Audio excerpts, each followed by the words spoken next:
Erica കിർക്ക് പറഞ്ഞതായിരിക്കുന്ന പ്രസ്താവന ക്രൈസ്തവ ലോകത്തെ നിശബ്ദമാക്കി കളഞ്ഞു. അദ്ദേഹം പറഞ്ഞ പ്രസ്താവന ഇങ്ങനെയാണ്: I forgive him because that's what Christ did and what Charlie would do. എൻ്റെ ഭർത്താവിനെ കൊന്ന വ്യക്തിയോട് ഞാൻ ക്ഷമിക്കുന്നു, കാരണം ക്രിസ്തുവും അത് തന്നെയാണ് ചെയ്തത്. ചാർലി ഉണ്ടായിരുന്നുവെങ്കിൽ അത് തന്നെ ചെയ്യുമായിരുന്നു എന്ന വലിയ പ്രസ്താവനയാണ് എറിക്ക കിർക്ക് നടത്തിയത്. ഈ ഒരു പ്രസ്താവന അതൊരു വലിയ പ്രസ്താവന ആയിരിക്കുമ്പോൾ തന്നെ ഏതൊരു ക്രിസ്തീയ വിശ്വാസിയുടെയും ഹൃദയത്തിലേക്ക് ഒരു വലിയ ചോദ്യം ഉന്നയിക്കുന്ന ഒരു പ്രസ്താവനയാണ്. ആ ചോദ്യം ഇതാണ്: how far does Christian forgiveness go? ഒരു ക്രിസ്തു വിശ്വാസിയുടെ ക്ഷമ അത് എത്രത്തോളം ആഴമുള്ളതായിരിക്കണം? ഈ ഒരു ചോദ്യത്തിന് ഉത്തരം നൽകുന്ന ഒരു വേദഭാഗമാണ് ഇന്നത്തെ നമ്മുടെ ചിന്തയ്ക്ക് ആധാരമായിട്ട് ഞാൻ എടുത്തിരിക്കുന്നത്. നമ്മുടെ എല്ലാവരുടെയും ചിന്തകളെ അപ്പോസ്തലനായ പൗലോസ് ഫിലേമോന് എഴുതിയായിരിക്കുന്ന ലേഖനത്തിലേക്ക് നമുക്ക് തിരിക്കാം. നമുക്കറിയാം, ഫിലേമോന് എഴുതിയായിരിക്കുന്ന ലേഖനം ഒരു അധ്യായം മാത്രമേ ഉള്ളൂ. നമുക്ക് ഇന്ന് അധ്യായം മുഴുവൻ ഒരുമിച്ച് ചിന്തിക്കാം എന്നാണ് ദൈവകൃപയിൽ ആശ്രയിച്ച് ഞാൻ താല്പര്യപ്പെടുന്നത്. നമുക്ക് ആ ലേഖനം ഒന്ന് വായിക്കാം.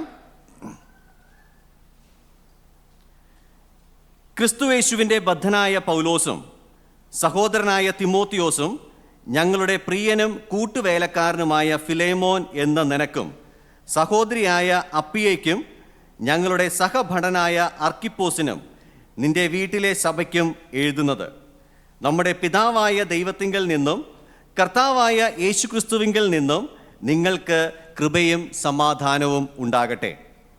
കർത്താവായ യേശുവിനോടും സകല വിശുദ്ധന്മാരോടും നിനക്കുള്ള സ്നേഹത്തെയും വിശ്വാസത്തെയും കുറിച്ച് ഞാൻ കേട്ടിട്ട് നമ്മിലുള്ള എല്ലാ നന്മയുടെയും പരിജ്ഞാനത്താൽ നിന്റെ വിശ്വാസത്തിൻ്റെ കൂട്ടായ്മ ക്രിസ്തുവിനായി സഫലമാകേണ്ടതിന് എൻ്റെ പ്രാർത്ഥനയിൽ നിന്നെ ഓർത്ത് എപ്പോഴും എൻ്റെ ദൈവത്തിന് സ്തോത്രം ചെയ്യുന്നു. സഹോദര, വിശുദ്ധന്മാരുടെ ഹൃദയം നീ തണുപ്പിച്ചത് നിമിത്തം നിന്റെ സ്നേഹത്തിൽ എനിക്ക് വളരെ സന്തോഷവും ആശ്വാസവും ഉണ്ടായി. ആകയാൽ യുക്തമായത് നിന്നോട് കൽപ്പിപ്പാൻ ക്രിസ്തുവിൽ എനിക്ക് വളരെ ധൈര്യമുണ്ടെങ്കിലും പൗലോസ് എന്ന വയസ്സനും ഇപ്പോൾ ക്രിസ്തുയേശുവിൻ്റെ ബദ്ധനുമായിരിക്കുന്ന ഈ ഞാൻ സ്നേഹം നിമിത്തം അപേക്ഷിക്കത്രേ ചെയ്യുന്നത്. തടവിലിരിക്കുമ്പോൾ ഞാൻ ജനിപ്പിച്ച എൻ്റെ മകനായ ഒനേസിമോസിന് വേണ്ടി ആകുന്നു നിന്നോട് അപേക്ഷിക്കുന്നത്. അവൻ മുൻപേ നിനക്ക് പ്രയോജനമില്ലാത്തവനായിരുന്നു, ഇപ്പോൾ നിനക്കും എനിക്കും നല്ല പ്രയോജനമുള്ളവൻ തന്നെ. എനിക്ക് പ്രാണപ്രിയനായ അവനെ ഞാൻ മടക്കി അയച്ചിരിക്കുന്നു. സുവിശേഷം നിമിത്തമുള്ള തടവിൽ എന്നെ ശുശ്രൂഷിക്കേണ്ടതിന് അവനെ നിനക്ക് പകരം എൻ്റെ അടുക്കൽ തന്നെ നിർത്തിക്കൊള്ളുവാൻ എനിക്ക് ആഗ്രഹമുണ്ടായിരുന്നു. എങ്കിലും നിന്റെ ഗുണം നിർബന്ധത്താൽ എന്ന പോലെയല്ല, മനസ്സോടെ ആകേണ്ടതിന് നിന്റെ സമ്മതം കൂടാതെ ഒന്നും ചെയ്യുവാൻ എനിക്ക് മനസ്സിലായിരുന്നു.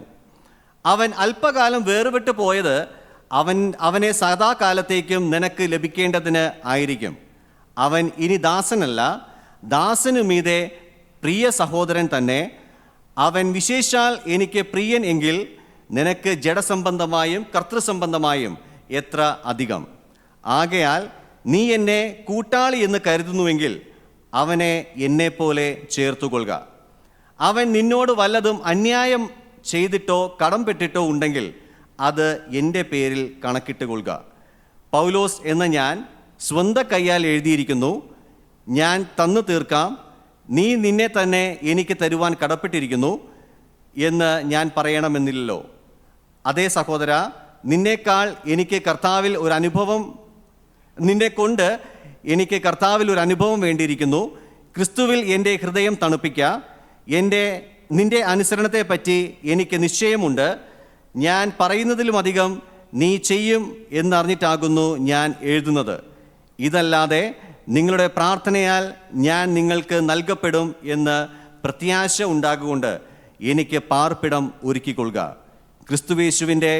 ക്രിസ്തുവേശുവിൽ എൻ്റെ സഹബദ്ധനായ എപ്പഫ്രാസും എൻ്റെ കൂട്ടുവേലക്കാരനായ മാർക്കോസും അരിസ്തർക്കോസും ദേമാസും ലൂക്കോസും നിനക്ക് വന്ദനം ചെയ്യുന്നു. നമ്മുടെ കർത്താവായ യേശു ക്രിസ്തുവിൻ്റെ കൃപ നിങ്ങളുടെ ആത്മാവോട് കൂടെ ഇരിക്കുമാറാകട്ടെ. ആമേൻ. ഈ വേദഭാഗത്തെ ആസ്പദമാക്കി ഇന്നത്തെ എൻ്റെ പ്രസംഗത്തിന് ഞാൻ കൊടുക്കുവാനായിട്ട് ആഗ്രഹിക്കുന്ന തലക്കെട്ട് എന്നത് സുവിശേഷത്തിൻ്റെ ശക്തി എന്നതാണ്. The power of the gospel, സുവിശേഷത്തിൻ്റെ ശക്തി. ഈ വേദഭാഗത്തിൻ്റെ ആഴങ്ങളിലേക്ക് നമ്മൾ പോകുന്നതിന് മുൻപേ ഈ വേദഭാഗത്തിൻ്റെ ഒരു മുഖവുര പശ്ചാത്തലം ഞാൻ വേഗത്തിൽ പറയുവാനായിട്ട് ആഗ്രഹിക്കുകയാണ്. പൗലോസാണ് ഈ ലേഖനം എഴുതിയത് എന്ന് നമുക്കറിയാം. പൗലോസ് ഈ ലേഖനം എഴുതുന്നത് AD 62 കാലഘട്ടങ്ങളിലാണ് പൗലോസ് ഈ ലേഖനം എഴുതുന്നത്. ഈ ലേഖനം പൗലോസ് ഏതെങ്കിലും ഒരു സഭയ്ക്ക് എഴുതിയായിരിക്കുന്ന ലേഖനമല്ല. സാധാരണയായി പൗലോസ് ലേഖനങ്ങൾ എഴുതിയിരിക്കുന്നത് സഭകൾക്കാണ്. എന്നാൽ യഥാർത്ഥമായ ഒരു സംഭവത്തെ ആസ്പദമാക്കി ഒരു വ്യക്തിക്ക് എഴുതുന്നതായിരിക്കുന്ന ഈ ലേഖനമാണ് ഫിലേമോന് എഴുതിയായിരിക്കുന്ന ലേഖനം എന്ന് നമുക്ക് മനസ്സിലാക്കുവാനായിട്ട് കഴിയും. ഈ ലേഖനം നമ്മൾ ആദ്യോടന്തം പരിശോധിക്കുമ്പോൾ 11 വ്യക്തികളെയാണ് പൗലോസ് ഇവിടെ നമുക്ക് പരിചയപ്പെടുത്തുന്നത്. അതിൽ ആദ്യത്തെ 5 വ്യക്തികളെ നമ്മൾ കാണുന്നത് 1, 2, 3 വാക്യങ്ങളിലാണ്. പൗലോസ് അവിടെ വന്ദനം പറയുകയാണ്. ആ വേദഭാഗത്തിലാണ് ആദ്യത്തെ 5 പേരെ പരിചയപ്പെടുന്നത്. ഓരോരുത്തരെയും നമ്മൾ വളരെ വിശദമായിട്ട് പരിചയപ്പെടുന്നുണ്ട്. തുടർന്ന് ഈ ലേഖനത്തിലെ ഏറ്റവും പ്രധാനപ്പെട്ട മുഖ്യ കഥാപാത്രത്തെ പൗലോസ് പരിചയപ്പെടുത്തുന്നത് 10ാമത്തെ വാക്യത്തിലാണ്. തുടർന്ന് അവസാനത്തെ 5 പേരെ പൗലോസ് പരിചയപ്പെടുത്തുന്നത് അവസാനത്തെ 23, 24 വാക്യങ്ങളിലാണ്. ഇനി നമുക്ക് ഈ വേദഭാഗത്തിൻ്റെ പശ്ചാത്തലം കൂടെ നമുക്കൊന്ന് ചിന്തിക്കാം. എന്തിനു വേണ്ടിയിട്ടാണ് പൗലോസ് ഈ ലേഖനം എഴുതിയത്? പൗലോസ് ഈ ലേഖനം എഴുതുന്ന സമയത്ത് താൻ റോമിൽ താൻ ജയിലിൽ കാരാഗൃഹത്തിൽ കഴിയുന്ന സമയത്താണ് പൗലോസ് ഈ ലേഖനം എഴുതുന്നത്. അവിടെ നിന്ന് 1000 കിലോമീറ്റർ അകലെയുള്ള കൊളോസിയ എന്ന് പറയുന്ന സ്ഥലത്താണ് ഫിലേമോൻ താമസിക്കുന്നത്. ഫിലേമോൻ്റെ വീട്ടിൽ അനേകം അടിമകൾ ഉണ്ടായിരുന്നു. ആ അടിമകളിൽ ഒരാളാണ് ഒനേസിമോസ്. ഫിലേമോൻ്റെ വീട്ടിൽ നിന്ന് ചില സാധനങ്ങൾ മോഷ്ടിച്ച് താൻ അങ്ങനെ വീടും നാടും കടന്ന് 1000 കിലോമീറ്റർ അകലെയുള്ള റോമിൽ ചെന്ന് വളരെ അവിചാരിതമായി പൗലോസിനെ കണ്ടുമുട്ടുന്നു. അങ്ങനെ പൗലോസ് തന്നോട് സുവിശേഷം പറയുന്നു. താൻ എങ്ങനെയാണ് ഇവിടെ എത്തിയത് എന്ന് ചോദിച്ചപ്പോൾ ഞാൻ ഫിലേമോൻ്റെ വീട്ടിലെ ഒരു അടിമയായിരുന്നു. അങ്ങനെ പൗലോസിനോട് പറയുന്ന സമയത്ത് പൗലോസിന് മനസ്സിലായി പൗലോസും ഫിലേമോനുമായിട്ട് അഭേദ്യമായിരിക്കുന്ന ഒരു ബന്ധമുണ്ട്. എന്താണ് ആ ബന്ധം? പൗലോസ് സുവിശേഷം പറഞ്ഞ് രക്ഷിക്കപ്പെട്ടതായിരിക്കുന്ന വ്യക്തിയാണ് ഫിലേമോൻ എന്ന് പറയുന്നത്. അങ്ങനെ ഒനേസിമോസിനോട് പൗലോസ് സുവിശേഷം പറഞ്ഞ് ഒനേസിമോസിനെ തിരിച്ച് ഫിലേമോൻ്റെ അടുക്കിലേക്ക് അയക്കുന്നതാണ്. ആ അയക്കുന്ന കൂട്ടത്തിൽ ഈ കത്തും കൂടെ എഴുതി ഒനേസിമോസിൻ്റെ കയ്യിലേക്ക് കൊടുത്ത് ഫിലേമോൻ്റെ അടുക്കിലേക്ക് ഒനേസിമോസിനെ പൗലോസ് അയക്കുകയാണ്. അതാണ് ഈ ലേഖനത്തിൻ്റെ പശ്ചാത്തലം എന്ന് പറയുന്നത്. ഇനി ഈ ലേഖനത്തിൻ്റെ വിശദാംശങ്ങളിലേക്ക് ആഴങ്ങളിലേക്ക് നമുക്കൊന്ന് ചിന്തിക്കാം. ഈ ലേഖനത്തെ ആസ്പദമാക്കി ഞാൻ 3 പോയിന്റുകൾ പറയണം എന്നാണ് വിചാരിക്കുന്നത്. അതിൽ 1ാമത്തെ പോയിന്റ് ഞാൻ പറയാൻ ആഗ്രഹിക്കുന്നത് 1 മുതൽ 7 വരെ ഉള്ള വാക്യങ്ങളെ ആസ്പദമാക്കിയിട്ടാണ്. ഈ 1 മുതൽ 7 വരെയുള്ള വാക്യങ്ങളിൽ നമ്മൾ പ്രധാനമായിട്ട് കാണുന്നത് അപ്പോസ്തലനായ പൗലോസും ഫിലേമോനും തമ്മിലുള്ളതായിരിക്കുന്ന ബന്ധമാണ് അവിടെ കാണുന്നത്. പൗലോസും ഫിലേമോനും തമ്മിലുള്ളതായിരിക്കുന്ന ബന്ധം. ഈ ബന്ധത്തെ ഒരു പ്രസ്താവനയായിട്ട് ഞാൻ പറയാൻ ആഗ്രഹിക്കുന്നത് ഇങ്ങനെയാണ്: സുവിശേഷം സ്നേഹബന്ധങ്ങൾ പണിതെടുക്കുന്നു. Gospel builds loving relationships. സുവിശേഷം സ്നേഹബന്ധങ്ങൾ പണിതെടുക്കുന്നു. ഈ ആദ്യത്തെ 7 വാക്യങ്ങൾ നമുക്ക് ചിന്തിക്കുന്നതിൻ്റെ കൂട്ടത്തിൽ അല്പം നാടകീയമായിട്ട് കൂടെ നമുക്കൊന്ന് ചിന്തിക്കാം. കാരണം ഇതൊരു വ്യക്തിക്ക് എഴുതിയിരിക്കുന്ന ഒരു കത്താണ്. നമ്മളൊന്ന് ചിന്തിച്ച് നോക്കാം. ഈ കത്ത് ഫിലേമോന് ലഭിക്കുന്ന സമയത്ത് ഫിലേമോൻ തൻ്റെ വീടിൻ്റെ ഒരു ഉമ്മറത്തിരിക്കുന്ന ഒരു സമയമായിരിക്കാം. അങ്ങനെ താൻ ദൂരെ നിന്ന് നോക്കുമ്പോൾ ഒനേസിമോസിനെ പോലുള്ളതായിരിക്കുന്ന ഒരു വ്യക്തി ദൂരെ നിന്ന് വരുന്നു. അങ്ങനെ ഒനേസിമോസ് അടുക്കിലേക്ക് വന്നുകൊണ്ടിരിക്കുകയാണ്. തനിക്ക് മനസ്സിലായി അത് ഒനേസിമോസ് തന്നെയാണ് വരുന്നത് എന്നുള്ളതായിരിക്കുന്ന കാര്യം. താൻ ഉടനെ ഒനേസിമോസിൻ്റെ അടുക്കിലേക്ക് ചെല്ലുന്നു. ഒനേസിമോസ് ഈ കത്ത് ഫിലേമോൻ്റെ കയ്യിലേക്ക് കൊടുക്കുന്നു.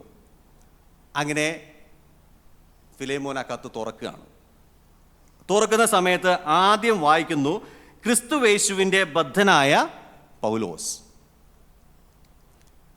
അവിടെ നമുക്ക് ചിന്തിക്കാനൊരു കാര്യമുണ്ട്. അതായത് ഫിലേമോനും ചിന്തിച്ച ഒരു കാര്യമാണ് യേശുവിൻ്റെ ബദ്ധനായ പൗലോസ്. ഫിലേമോനെ സംബന്ധിച്ച് പൗലോസ് ജയിലിലാണ്, കാരാഗൃഹത്തിലാണ് എന്ന് ചിന്തിക്കാൻ അല്ലെങ്കിൽ അറിഞ്ഞിരിക്കാൻ സാധ്യത വളരെ കുറവാണ്. കാരണം റോമിലാണ് പൗലോസ് ആയിരിക്കുന്നത്. അവിടെ നിന്ന് 1000 കിലോമീറ്റർ അകലെയുള്ള കൊലോസയിലാണ് ഇന്ന് ഫിലേമോൻ ആയിരിക്കുന്നത്. ഇന്നുള്ളത് പോലെയുള്ളതായിരിക്കുന്ന ആശയവിനിമയ സംവിധാനങ്ങളൊന്നും അന്നുണ്ടായിരുന്നില്ല. അതുകൊണ്ട് താൻ കാരാഗൃഹത്തിലാണ് എന്നുള്ളതായിരിക്കുന്ന അറിവ് ഒരു പക്ഷേ ഫിലേമോൻ ഉണ്ടായിരുന്നു കാണില്ല. അതുകൊണ്ട് ഫിലേമോൻ ഒനേസിമോസിനോട് ചോദിച്ചു കാണും, ഇപ്പോൾ പൗലോസ് കാരാഗൃഹത്തിലാണോ? അതുമാത്രമല്ല, ഇവിടെ നിന്ന് ചിന്തിക്കാൻ കഴിയുന്ന മറ്റൊരു കാര്യം, അപ്പോസ്തലനായ പൗലോസിനെ സംബന്ധിച്ച് ക്രിസ്തുവിൽ അപ്പോസ്തലനായ പൗലോസ് എന്ന് എഴുതുവാൻ എല്ലാവിധ യോഗ്യതകളുമുള്ള ഒരു വ്യക്തിയാണ് പൗലോസ്. നമുക്കറിയാം, ക്രിസ്തുവിൽ അപ്പോസ്തലനായ പൗലോസ് എന്ന് എഴുതുവാൻ എല്ലാ അധികാരവും യോഗ്യതയുമുള്ള വ്യക്തിയാണ് പൗലോസ്. എന്നാൽ താൻ ഈ കത്ത് എഴുതുന്നത് ഏറ്റവും താഴ്മയുള്ളവനായി, ഒരു അപേക്ഷയായിട്ടാണ് പൗലോസ് ഈ കത്ത് എഴുതുന്നത്. അതുകൊണ്ട് താൻ തന്നെ തന്നെ അഭിസംബോധന ചെയ്യുകയാണ്, ക്രിസ്തുയേശുവിൻ്റെ ബദ്ധനായ പൗലോസ്. തുടർന്ന് താൻ അടുത്ത വ്യക്തിയെ പരിചയപ്പെടുത്തുന്നു. തൻ്റെ കൂട്ടുവേലക്കാരനായ സഹോദരനായ തിമോത്തിയോസിനെ പരിചയപ്പെടുത്തുകയാണ്. തിമോത്തിയോസിനെ സംബന്ധിച്ച് ആ സമയത്ത് പൗലോസിൻ്റെ കൂടെ തന്നെ, പൗലോസിൻ്റെ കൂടെ എന്ന് പറയുമ്പോൾ തടവറയിലല്ല, താൻ പുറത്ത് താമസിച്ചുകൊണ്ട് പൗലോസിന് ആവശ്യമായിരിക്കുന്ന ശുശ്രൂഷകൾ ചെയ്തുകൊണ്ട് തിമോത്തിയോസ് പൗലോസിൻ്റെ കൂടെ റോമിൽ ആയിരിക്കുകയാണ്. അതുകൊണ്ട് തിമോത്തിയോസിൻ്റെ പേര് കൂടെ ചേർത്താണ് പൗലോസ് ഈ ലേഖനം ആരംഭിച്ചിരിക്കുന്നത്. അങ്ങനെ താഴേക്ക് വരുമ്പോൾ ഈ കത്ത് ആർക്കാണോ എഴുതുന്നത് ആ വ്യക്തിയെയാണ് പൗലോസ് അവിടെ പരിചയപ്പെടുത്തുന്നത്. നമുക്കറിയാം ആരാണ്? ഫിലേമോൻ. ഫിലേമോനെ സംബന്ധിച്ച് താൻ കൊലോസിയ എന്ന് പറയുന്ന ദേശത്ത് അതിധനികനായിരിക്കുന്ന, ഏറ്റവും സമ്പന്നനായിരിക്കുന്ന വ്യക്തിയും അനേകം അടിമകളുള്ളതായിരിക്കുന്ന വ്യക്തിയും മാത്രമല്ല, താൻ കൊലോസിയ സഭയിലെ മൂപ്പന്മാരിൽ ഒരാളും കൂടെയായിരുന്നു എന്ന് നമുക്ക് മനസ്സിലാക്കുവാനായിട്ട് കഴിയും. ഫിലേമോനെ സംബന്ധിച്ച് ഫിലേമോൻ എന്ന പേരിൻ്റെ അല്ലെങ്കിൽ ആ ഫിലേമോൻ എന്ന വാക്കിൻ്റെ പേരിൻ്റെ അർത്ഥം എന്ന് പറയുന്നത് സ്നേഹമുള്ളവൻ എന്നാണ്. ഈ സ്നേഹമുള്ളവൻ എന്ന ആ അർത്ഥത്തെ അന്വർത്ഥമാക്കുന്ന രീതിയിൽ തന്നെയാണ് ഫിലേമോൻ്റെ ജീവിതവും ആയിരുന്നത് എന്ന് നമുക്ക് മനസ്സിലാക്കുവാനായിട്ട് കഴിയും. ഇവിടെ പൗലോസ് ഫിലേമോനെ അഭിസംബോധന ചെയ്യുന്നത് ഞങ്ങളുടെ പ്രിയനും കൂട്ടുവേലക്കാരനും. അതിൽ നിന്ന് നമുക്ക് മനസ്സിലാക്കാം പൗലോസും ഫിലേമോനും തമ്മിലുള്ളായിരിക്കുന്ന ബന്ധമെന്ന് പറയുന്നത്. തനിക്ക് വളരെ പ്രിയപ്പെട്ട തൻ്റെ കൂട്ടുവേലക്കാരനായിരുന്ന, തൻ്റെ ഏത് ആവശ്യങ്ങളിലും തന്നെ ശുശ്രൂഷിച്ചുകൊണ്ടിരുന്ന ഒരു വ്യക്തിയും കൂടെയായിരുന്നു ഫിലേമോൻ. അതുകൊണ്ട് അവർ തമ്മിൽ വളരെ അടുത്ത ഒരു ബന്ധമുണ്ടായിരുന്നു. അങ്ങനെ താഴേക്ക് വരുമ്പോൾ നമുക്ക് വളരെ ശ്രദ്ധേയമായ കാര്യമാണ് അടുത്ത വ്യക്തി എന്നത്. അടുത്ത വ്യക്തി ഫിലേമോൻ്റെ ഭാര്യയായ അപ്പിയയാണ്. അപ്പിയയുടെ പേര് വായിച്ച സമയത്ത് ഒരു പക്ഷേ ഫിലേമോനി കത്ത് വായിക്കുകയാണല്ലോ. കത്ത് വായിക്കുന്ന സമയത്ത് ഒരു പക്ഷേ താൻ അപ്പിയയുടെ പേര് വായിച്ച സമയത്ത് താൻ അപ്പിയെ വിളിച്ചു കാണും അല്ലേ? അപ്പിയ, ഇങ്ങനെ ഒരാൾ വന്നിട്ടുണ്ട്, ഇതാരാ വന്നിരിക്കണേ നോക്കിയേ, നിനക്കും കൂടെ വേണ്ടിയിട്ട് ഒരു കത്ത് വന്നിട്ടുണ്ട് എന്ന് പറയുമ്പോൾ അപ്പിയ അവിടെ വരുന്നു. അപ്പിയ അവിടെ വരുന്ന സമയത്ത് സ്വാഭാവികമായിട്ടും എന്തായിരിക്കും സംഭവിച്ചിട്ടുണ്ടാകുക? സ്വാഭാവികമായിട്ടും വളരെ നോർമലായിട്ട് നമ്മളുടെ ഒരു സംസ്കാരത്തിലാണെങ്കിൽ എന്ത് സംഭവിച്ചിട്ടുണ്ടാവും? അപ്പിയ അവിടെ വരികയാണ്, ഒനേസിമോസിനെ കാണുന്നു. ഒനേസിമോസ് എങ്ങനെയാണ് താൻ ഇവിടെ ഈ കൊലോസിയിൽ നിന്ന് റോമിലേക്ക് പോയത് എന്ന് അപ്പിയയ്ക്ക് നന്നായിട്ടറിയാം. സ്വാഭാവികമായിട്ടും അപ്പിയ ചോദിച്ചു കാണും, എടാ ഭയങ്കര ഒനേസിമോസ്, നീ ഇവിടെ നിന്ന് മോഷ്ടിച്ചു കൊണ്ടുപോയ സാധനങ്ങളെല്ലാം ഇവിടെ കൊണ്ട് തിരിച്ചു വച്ചിട്ട് നീ വന്നാൽ മതി, കയറിയാൽ മതി എന്ന് സ്വാഭാവികമായിട്ടും പറഞ്ഞു കാണാം. എന്നാൽ ഫിലേമോൻ്റെ ഭാര്യ ആയതുകൊണ്ട് അങ്ങനെ സംഭവിച്ച് കാണാൻ സാധ്യതയില്ല. വളരെ ഭക്തിയുള്ളതായിരിക്കുന്ന ഭക്തയായ ഒരു സ്ത്രീ ആയിരിക്കാം. എങ്കിലും ഇവിടെ ശ്രദ്ധിക്കാൻ കഴിയുന്ന മറ്റൊരു പ്രധാനപ്പെട്ട കാര്യമുണ്ട്. അതായത് അപ്പിയയുടെ പേര് പൗലോസ് ഇവിടെ ഉൾപ്പെടുത്തി എന്നുള്ള കാര്യം. യവന ലോകത്തിൽ നമ്മൾ പരിശോധിച്ചാൽ സ്ത്രീകൾക്കും അടിമകൾക്കും യാതൊരുവിധ അവകാശങ്ങളും ഇല്ലാതിരുന്ന ഒരു കാലഘട്ടമായിരുന്നു അത്. എന്നാൽ സുവിശേഷം അതിന് മാറ്റം വരുത്തിക്കൊണ്ട് ക്രിസ്തുവിൽ യഹൂദൻ എന്നില്ല, യവനൻ എന്നില്ല, ആണ് എന്നില്ല, പെണ്ണ് എന്നില്ല, എല്ലാവരും ക്രിസ്തുവിൽ ഒന്നായിരിക്കുന്നു എന്നുള്ളതായിരിക്കുന്ന ചിത്രവും കൂടെ പൗലോസ് ഇതിലൂടെ വരച്ച് കാണിക്കുകയാണ്. അങ്ങനെ താഴേക്ക് പോകുന്നു. അടുത്ത വ്യക്തിയെ പൗലോസ് പരിചയപ്പെടുത്തുകയാണ്, അർക്കിപ്പോസ്. ആരാണ് അർക്കിപ്പോസ്? അർക്കിപ്പോസ് ഫിലേമോൻ്റെ കൂടെ തന്നെ സഭയിൽ ശുശ്രൂഷ ചെയ്തുകൊണ്ടിരുന്ന മറ്റ് ഒരു മൂപ്പൻ തന്നെയാണ്. അർക്കിപ്പോസിൻ്റെ പേര് കൂടെ കൂട്ടിച്ചേർത്തുകൊണ്ടാണ് പൗലോസ് ഈ ലേഖനം ആരംഭിക്കുന്നത്. അർക്കിപ്പോസിനെ സംബന്ധിച്ച് ഞങ്ങളുടെ സഹഭടനായ ഒരു സോൾജിയർ എന്നുള്ളതായിരിക്കുന്ന രീതിയിലാണ് പൗലോസ് അർക്കിപ്പോസിനെ അഭിസംബോധന ചെയ്യുന്നത്. അങ്ങനെ താഴേക്ക് വരുമ്പോൾ നിൻ്റെ വീട്ടിലെ സഭ എന്ന് പറയുമ്പോൾ കൊലോസിയിലെ സഭയിലാണല്ലോ ഫിലേമോൻ ആയിരിക്കുന്നത്. കൊലോസിയിലെ സഭ ഫിലേമോൻ്റെ വീട്ടിലായിരുന്നു കൂടിയിരുന്നത്. അന്നത്തെ കാലഘട്ടത്തിൽ സഭായോഗങ്ങൾ കൂടിയിരുന്നത് ഓരോരുത്തരുടെ ഭവനങ്ങളിലായിരുന്നു. AD 300 ശേഷമാണ് സഭായോഗങ്ങൾ കൂടുവാനായിട്ട് ഇന്ന് നമ്മൾ ഈ കാണുന്ന പോലെയുള്ളതായിരിക്കുന്ന സഭാ മന്ദിരങ്ങൾ പണിതു തുടങ്ങിയത്. AD 300 വരെ സഭായോഗങ്ങൾ ഓരോരുത്തരുടെ വീടുകളിലായിരുന്നു കൂടിയിരുന്നത്. ഇവിടെ കൊലോസിയിലെ സഭ കൂടിയിരുന്നത് ഫിലേമോൻ്റെ വീട്ടിലായിരുന്നു. അങ്ങനെ താഴേക്ക് വരുമ്പോൾ പൗലോസിൻ്റെ സ്വാഭാവികമായിരിക്കുന്ന ഒരു എഴുത്തിൻ്റെ ശൈലിയാണ് 3-ാമത്തെ വാക്യത്തിൽ നമ്മൾ കാണുന്നത്. നമ്മുടെ പിതാവായ ദൈവത്തിങ്കിൽ നിന്നും കർത്താവായ യേശുക്രിസ്തുവിങ്കിൽ നിന്നും നിങ്ങൾക്ക് കൃപയും സമാധാനവും ഉണ്ടാകട്ടെ. അത്രയും പറഞ്ഞതിന് ശേഷം 4 മുതൽ 7 വരെയുള്ള വാക്യങ്ങളിൽ പൗലോസ് സുവിശേഷം അനുസരിച്ച് ക്രിസ്തുവിൽ വളർന്നു വന്ന കൊലോസിയിലെ സഭയെ ഓർത്ത് സന്തോഷിക്കുകയും ആശ്വസിക്കുകയും അവരെ പ്രാർത്ഥനയിൽ ഓർക്കുകയും മാത്രമല്ല അവരോടുള്ള സ്നേഹത്തെയും ക്രിസ്തുവിലുള്ള വിശ്വാസത്തെയും ഓർത്ത് ഫിലേമോനെ അഭിനന്ദിക്കുകയും ചെയ്യുന്ന ഒരു പൗലോസിനെയാണ് നമുക്കവിടെ കാണുവാൻ കഴിയുന്നത്. പൗലോസിൻ്റെ ലേഖനങ്ങൾ നമ്മൾ പരിശോധിച്ചാൽ പൗലോസ് അങ്ങനെ ഒരു വാക്ക് പോലും വെറുതെ എഴുതുന്ന ഒരു വ്യക്തിയല്ല. താൻ ഏത് വാക്ക് പ്രയോഗിച്ചാലും ആ വാക്കിന് ഒരു അർത്ഥമുണ്ട്. ഈ 4 മുതൽ 7 വരെയുള്ള വാക്യങ്ങൾ നമ്മൾ പരിശോധിച്ചാൽ താൻ ഇതുവരെ താൻ പറയാനായിട്ട് പോകുന്ന മുഖ്യമായിരിക്കുന്ന വിഷയം അല്ലെങ്കിൽ മുഖ്യമായിരിക്കുന്ന ഒരു പ്രമേയം താൻ ഇതുവരെ അവതരിപ്പിച്ചിട്ടില്ല. എന്നാൽ 4 മുതൽ 7 വരെയുള്ള വാക്യങ്ങൾ നമ്മൾ പരിശോധിക്കുമ്പോൾ താൻ പറയാനായിട്ട് പോകുന്ന മുഖ്യമായിരിക്കുന്ന വിഷയത്തിലേക്കുള്ള ഒരു വഴിയാണ് ഈ 4 മുതൽ 7 വരെയുള്ള വാക്യങ്ങൾ. അവിടെ എന്താണ് നമ്മൾ കാണുന്നത്? അവിടെ ഈ വേദഭാഗത്ത് നമ്മൾ 4-ാമത്തെ വാക്യം വായിക്കുമ്പോഴും അതുപോലെ തന്നെ 7-ാമത്തെ വാക്യം നമ്മൾ വായിക്കുമ്പോഴും സ്നേഹം എന്നുള്ളതായിരിക്കുന്ന വാക്ക് 2 പ്രാവശ്യം പ്രയോഗിച്ചിട്ടുണ്ട് പൗലോസ്.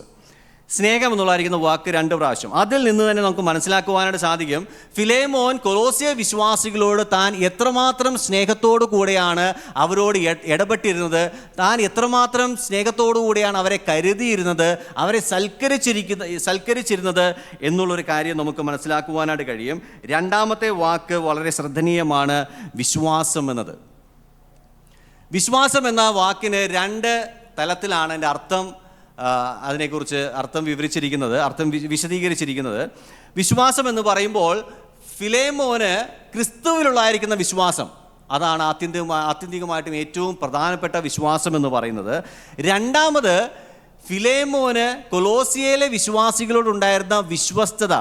ഈ 2 കാര്യങ്ങളെയും കൂട്ടിച്ചേർത്തുകൊണ്ടാണ് പൗലോസ് ഇവിടെ വിശ്വാസം എന്നുള്ളതായിരിക്കുന്ന പ്രയോഗം അവിടെ നടത്തിയിരിക്കുന്നത്. പൗലോസ് പറയുകയാണ്, സകല വിശുദ്ധന്മാരോടും നിനക്കുള്ള സ്നേഹത്തെയും വിശ്വാസത്തെയും കുറിച്ച് ഞാൻ കേട്ടിട്ട്. പൗലോസ് തന്നെ അഭിനന്ദിക്കുകയാണ്. അവർ തമ്മിലായിരിക്കുന്ന ബന്ധമെന്ന് പറയുന്നത് വളരെ അടുത്ത ബന്ധമാണെന്നറിയാം. പൗലോസിനെ സംബന്ധിച്ച് ഫിലേമോൻ ചെയ്യുന്നതായിരിക്കുന്ന ശുശ്രൂഷ എന്ന് പറയുന്നത് വളരെ അഭിനന്ദനം അർഹിക്കുന്നതായിരിക്കുന്ന പ്രവർത്തനമാണ് എന്ന് നമുക്ക് മനസ്സിലാക്കുവാനായിട്ട് കഴിയും. തുടർന്ന് താഴേക്ക് 5-6 വാക്യങ്ങളിലേക്ക് വരുമ്പോൾ പൗലോസിൻ്റെ ഒരു പ്രാർത്ഥനയാണ് നമ്മളവിടെ കാണുന്നത്. എന്താണ് പൗലോസിൻ്റെ പ്രാർത്ഥന?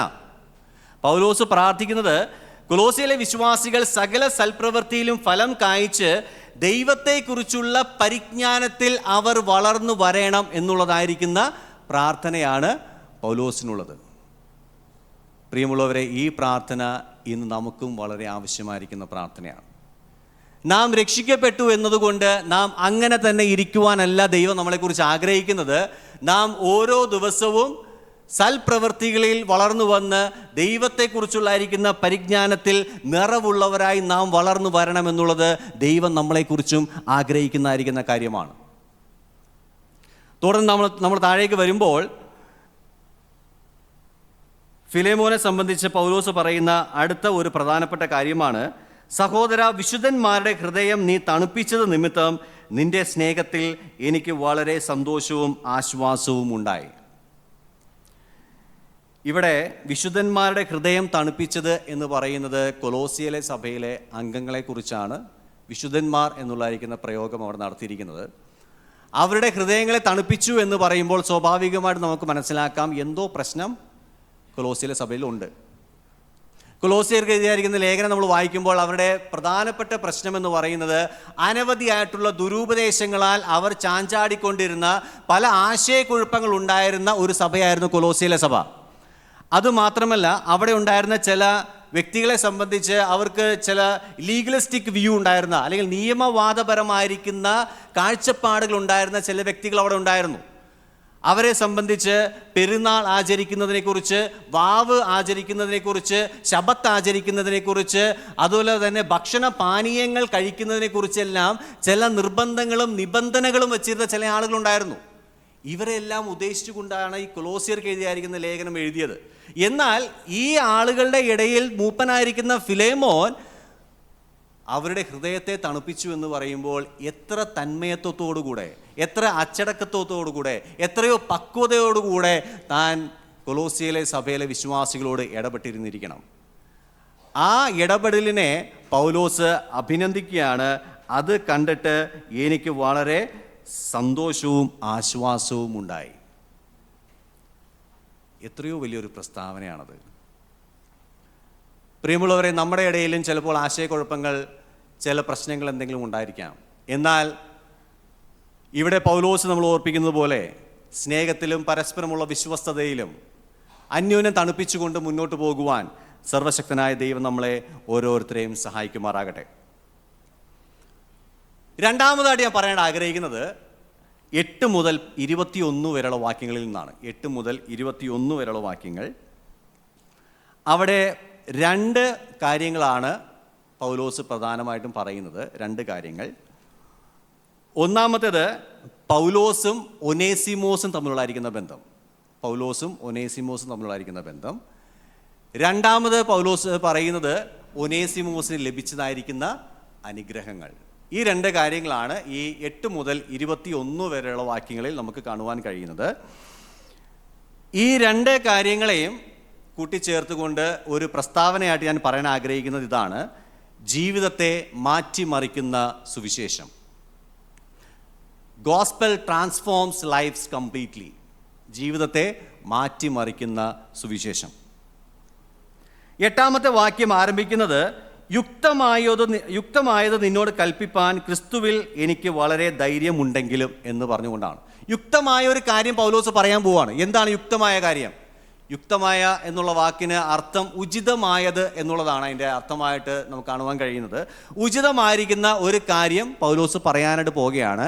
എന്നാൽ പൗലോസും ഫിലേമോനും തമ്മിലായിരിക്കുന്ന ബന്ധത്തിൽ തനിക്കത് കൽപ്പിക്കുവാനുള്ള എല്ലാവിധ അധികാരവും അനുവാദവും ഉണ്ട്.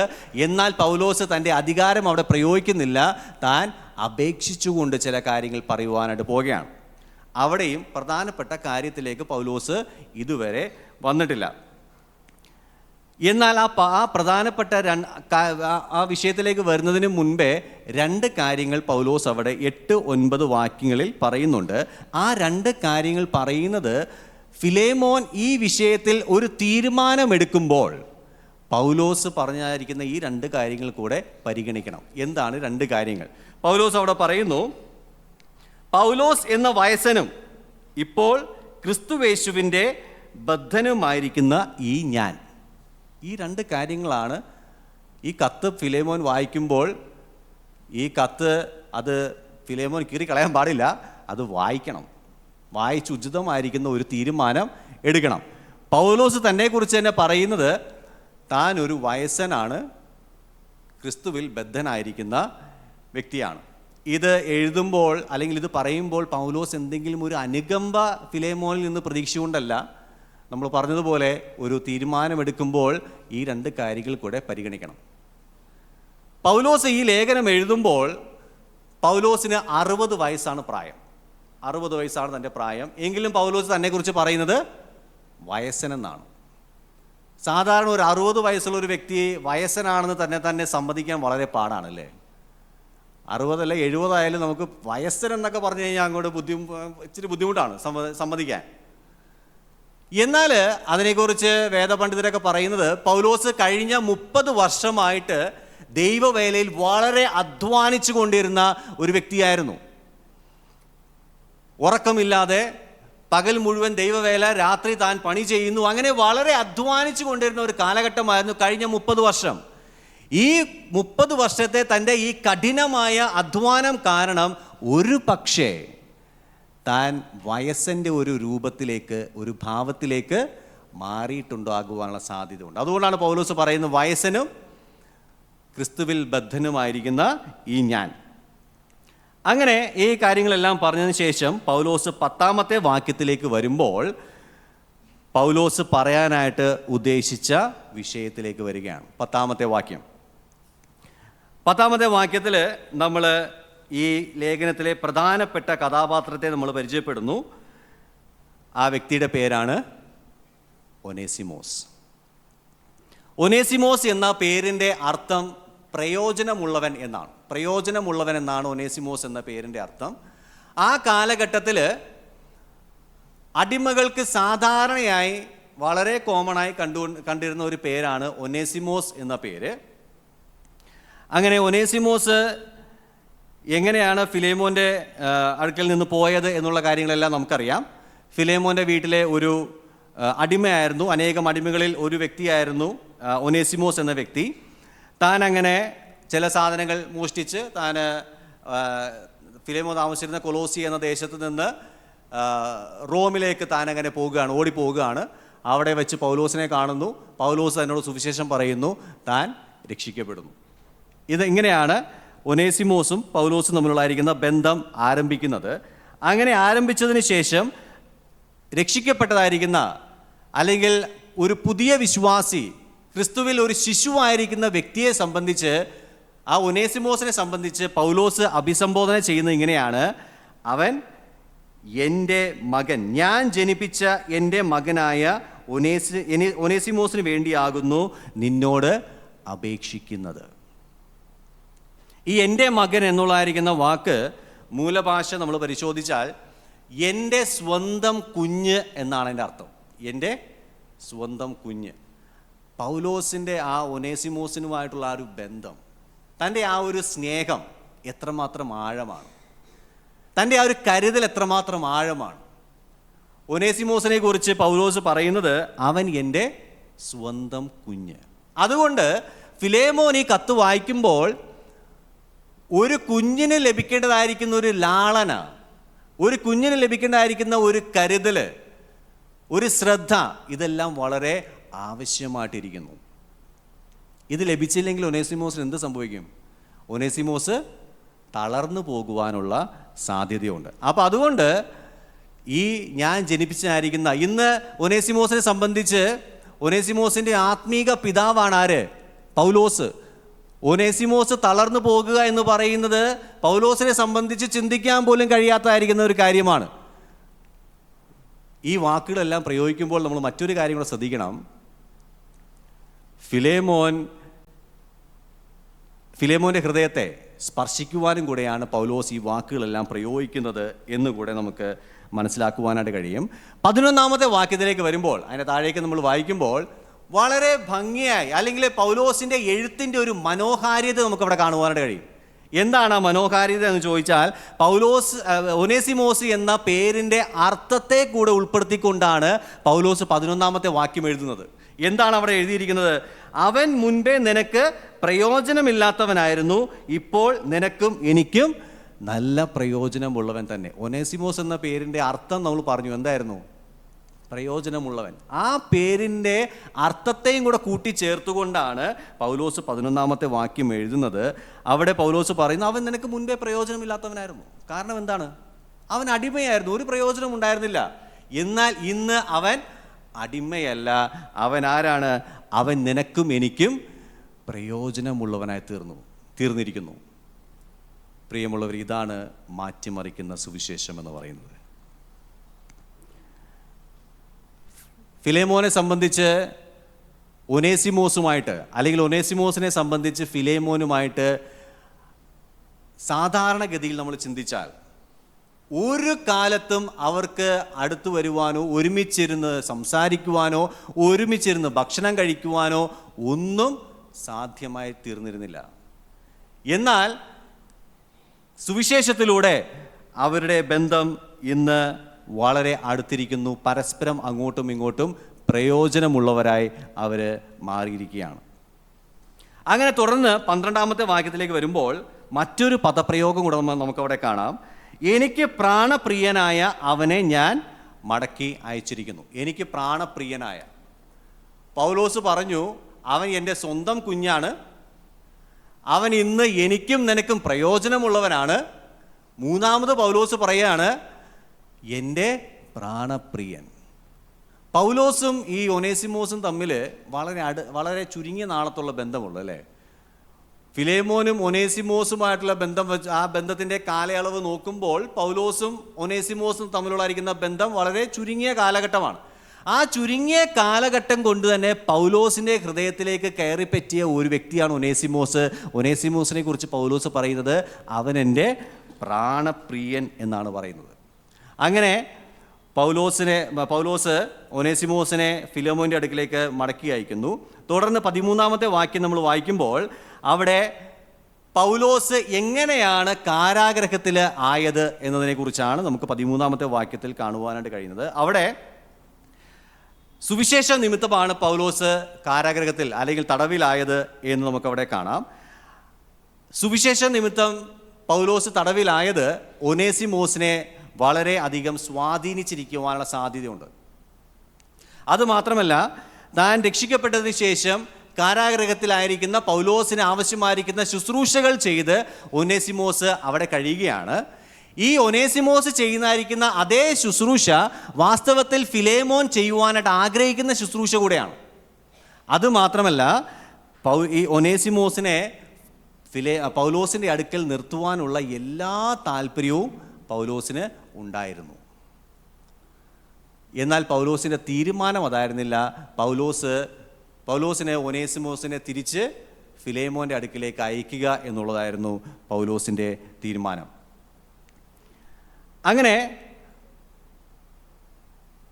11-ാമത്തെ വാക്യത്തിൽ നമ്മൾ വായിക്കുമ്പോൾ ഒനേസിമോസിൻ്റെ അർത്ഥം വച്ചുകൊണ്ട് തൻ്റെ ഭൂതകാലത്തെയും വർത്തമാനകാലത്തെയും കുറിച്ച് അവിടെ നമുക്ക് കാണുവാനായിട്ട് കഴിയും.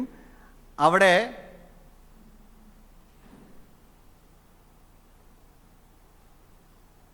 14-ാമത്തെ വാക്യത്തിലേക്ക് നമ്മൾ വരുമ്പോൾ ഞാൻ നിന്നെ അയക്കുകയാണ്, ഞാൻ ഒനേസിമോസിനെ ഫിലേമോൻ്റെ അടുക്കിലേക്ക് അയക്കുകയാണ്. എങ്കിലും ഞാൻ ഒനേസിമോസിനെ നിൻ്റെ അടുക്കിലേക്ക് അയക്കുമ്പോൾ നീ അവനെ പരിഗണിക്കേണ്ടത്, നീ അവനെ ചേർത്ത് കൊള്ളേണ്ടത് അത് നിർബന്ധത്താലല്ല. അതാണ് നമ്മൾ 14-ാമത്തെ വാക്യത്തിൽ നമ്മൾ കാണുന്നത് ഇങ്ങനെയാണ്.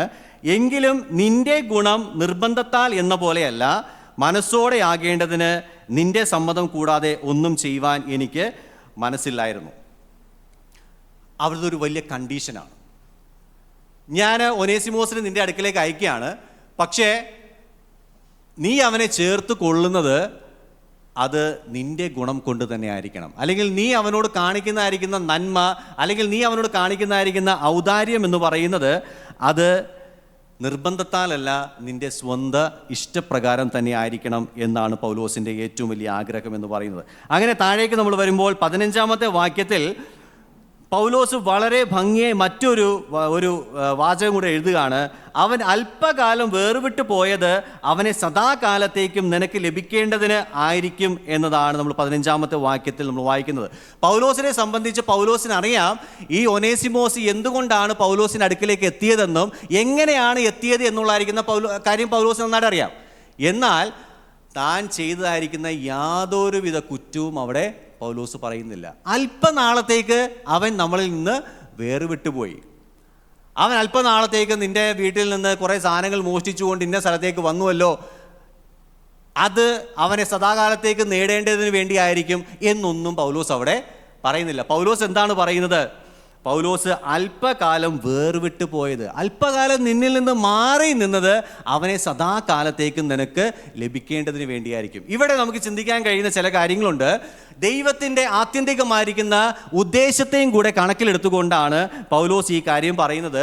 ദൈവത്തെ സംബന്ധിച്ചിടത്തോളം ദൈവം താൻ ലോകത്തിൻ്റെ സ്ഥാപനത്തിന് മുൻപേ തിരഞ്ഞെടുത്തിരിക്കുന്ന ഏതൊരു വ്യക്തിയും രക്ഷിക്കപ്പെടും എന്നുള്ള കാര്യത്തിന് യാതൊരു സംശയവുമില്ല. എന്നാൽ രക്ഷിക്കപ്പെടുവാനായിട്ട് ദൈവം പലവിധമായിരിക്കുന്ന സാഹചര്യത്തിലൂടെ കടത്തിവിടും. ആ ഒരു സാഹചര്യത്തിൽ അല്ലെങ്കിൽ അങ്ങനെ ഒരു സാഹചര്യത്തിലൂടെയാണ് ഒനേസിമോസ് കടന്നു പോയത്. ഒനേസിമോസ് ചില സാധനങ്ങൾ മോഷ്ടിച്ച് അങ്ങനെ റോമിലെത്തുന്നു. അവിടെ വെച്ച് പൗലോസിനെ കാണുന്നു, രക്ഷിക്കപ്പെടുന്നു. ഈ കാര്യങ്ങളെല്ലാം ആത്യന്തികമായിട്ടും ദൈവത്തിൻ്റെ പദ്ധതിയുടെ ഒരു ഭാഗവും കൂടെ ആയിരുന്നു എന്നാണ് പൗലോസ് ഇവിടെ നമ്മളെ ഓർപ്പിക്കുന്നത് എന്ന് നമുക്ക് മനസ്സിലാക്കുവാനായിട്ട് കഴിയും. അതുമാത്രമല്ല, അവനെ ഇന്ന് നമുക്ക് ലഭിച്ചിരിക്കുന്നത് സദാകാലത്തേക്കും കൂടെയാണ്. ഈ ബന്ധമെന്ന് പറയുന്നത് ഒനേസിമോസോ അല്ലെങ്കിൽ ഫിലേമോനോ അല്ലെങ്കിൽ പൗലോസോ മരിക്കുന്നതോടുകൂടെ തീരുന്ന ഒരു ബന്ധമല്ല. അത് നിത്യമായും നിലനിൽക്കുന്ന ഒരു വലിയ ബന്ധമായിട്ട് നിൽക്കുന്നു എന്ന കാര്യം കൂടിയാണ് പൗലോസ് ഇവിടെ നമ്മൾ ഓർപ്പിക്കുന്നത്. അങ്ങനെ ഒരു ബന്ധത്തിലേക്കാണ് പ്രിയമുള്ളവരെ ഇന്ന് നമ്മളും ആയിരിക്കുന്നത്. ദൈവത്തെ നമുക്ക് സ്തുതിക്കാം, ദൈവത്തെ മഹത്വപ്പെടുത്താം. നിത്യമായിരിക്കുന്ന ഒരു ബന്ധം, നമ്മൾ തമ്മിലായിരിക്കുന്ന ബന്ധം എന്ന് പറയുന്നത് സഹോദരന്മാർ എന്നുള്ളായിരിക്കുന്ന ബന്ധമാണ്. ഈ ബന്ധം നിത്യമായും നിലനിൽക്കുന്ന, ഈ ലോകത്തിൽ വെച്ച് നമ്മൾ ഒരുപക്ഷെ മരണപ്പെട്ടു പോയേക്കാം, എന്നാൽ വീണ്ടും നമ്മൾ കാണുന്നതായിരിക്കുന്ന ഒരു ദിവസമുണ്ട്. അങ്ങനെ ഒരു ബന്ധത്തിലേക്കാണ് ദൈവം നമ്മളെ ആക്കിയിരിക്കുന്നത്. അങ്ങനെ തുടർന്ന് നമ്മൾ താഴേക്ക് വായിക്കുമ്പോൾ പൗലോസ് ഒനേസിമോസിനെ കുറിച്ച് പറയാണ്, അവൻ ഇനി ദാസനല്ല, ദാസനു മീതെ പ്രിയ സഹോദരൻ തന്നെ. എത്രയോ വലിയൊരു പ്രസ്താവനയാണ്. ദാസൻ എന്ന് പറയുമ്പോൾ അവൻ ഇനി അടിമയല്ല. ഫിലേമോൻ്റെ അടുക്കലേക്ക് അയച്ചിരിക്കുന്നത് അവനെ ഒരു അടിമയായിട്ടല്ല അയച്ചിരിക്കുന്നത്, മറിച്ച് ആരായിട്ടാണ്? പ്രിയ സഹോദരനായിട്ടാണ് ഇന്ന് പൗലോസ് ഒനേസിമോസിനെ ഫിലേമോൻ്റെ അടുക്കലേക്ക് അയച്ചിരിക്കുന്നത്. നിങ്ങൾ ഖുറാൻ വായിച്ചിട്ടുണ്ടെങ്കിൽ ഖുറാനിൽ അള്ളാഹുവും മുസ്ലിം വിശ്വാസികളും തമ്മിലുള്ളായിരിക്കുന്ന ബന്ധം എന്ന് പറയുന്നത് യജമാനനും അടിമകളും തമ്മിലുള്ളായിരിക്കുന്ന ബന്ധം പോലെയാണ്. യജമാനൻ, അടിമകൾ. മുസ്ലിം ആയിട്ട് ജനിക്കുന്ന എല്ലാവരും അള്ളാഹുവിൻ്റെ അടിമകളാണ്. എന്നാൽ ബൈബിൾ പറയുന്ന സുവിശേഷത്തിന് മാത്രം പറയുവാൻ കഴിയുന്ന, അല്ലെങ്കിൽ അങ്ങനെ ഒരു ഉറച്ച വിശ്വാസത്തിലേക്ക് നടത്തുവാൻ കഴിയുന്ന ഒരേ ഒരു സുവിശേഷം എന്ന് പറയുന്നത് ബൈബിൾ പഠിപ്പിക്കുന്ന ക്രിസ്തുവിലൂടെയുള്ളതായിരിക്കുന്ന സുവിശേഷം മാത്രമാണ്. ആ ബന്ധം എന്താണ്? അടിമകളെ സ്വതന്ത്രരാക്കുന്ന, അടിമകളെ പ്രിയ സഹോദരന്മാരാക്കി മാറ്റുന്ന ഒരു മനോഹരമായിരിക്കുന്ന സുവിശേഷം. ആ സുവിശേഷമാണ് നാം വിശ്വസിക്കുന്നത്. VS അച്യുതാനന്ദൻ മരിച്ചായിരിക്കുന്ന സമയത്ത്